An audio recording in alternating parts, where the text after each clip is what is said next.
Il s'agit là d'une formule que j'ai inventée à l'aune de l'émergence de ce personnage tout à fait nouveau au début du XXIe siècle, un personnage symbolique que j'appelle ainsi parce qu'il est celui qui est le résultat de cette économie de plateforme que l'on a vu émerger pareillement, et donc c'est le producteur de services directement mis en relation avec un consommateur par le truchement de ces plateformes.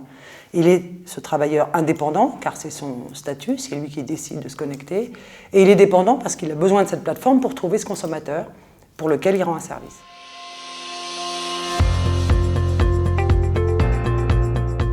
Alors, le fondement de la requalification d'un auto-entrepreneur en salarié s'appuie sur la théorie de l'apparence. L'apparence de quoi? L'apparence d'un contrat de travail.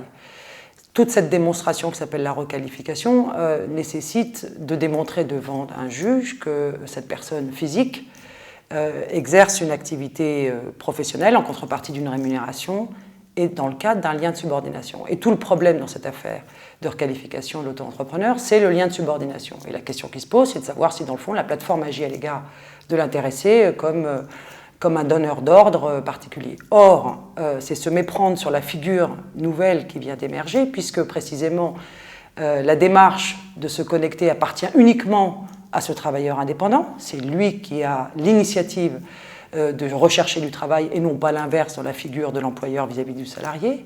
Deuxièmement, l'intéressé se trouve aux prises directement avec le consommateur qui détient entre ses mains le pouvoir redoutable de le noter, donc de l'évaluer, et ce qui d'habitude appartient on ne peut plus à l'entreprise, à l'employeur, et par conséquent, il n'y a pas non plus de sanctions que l'entreprise, la plateforme en l'espèce, pourrait adresser à l'intéressé. Ce qui veut donc dire que la figure traditionnelle de ce salarié sous la subordination de l'employeur, en l'espèce, n'existe pas. Quant aux contraintes liées à un cahier des charges, c'est un cahier des charges que l'on voit dans toutes les relations d'indépendant à indépendant, d'entreprise à entreprise. C'est un langage rien de particulièrement différent. Cette question, si on la pose ainsi, elle pose la question de la fin du salariat, parce qu'elle se pose à l'aune précisément de cette révolution numérique dont on dit qu'elle est susceptible d'emporter dans son sillage le fonctionnement traditionnel des entreprises.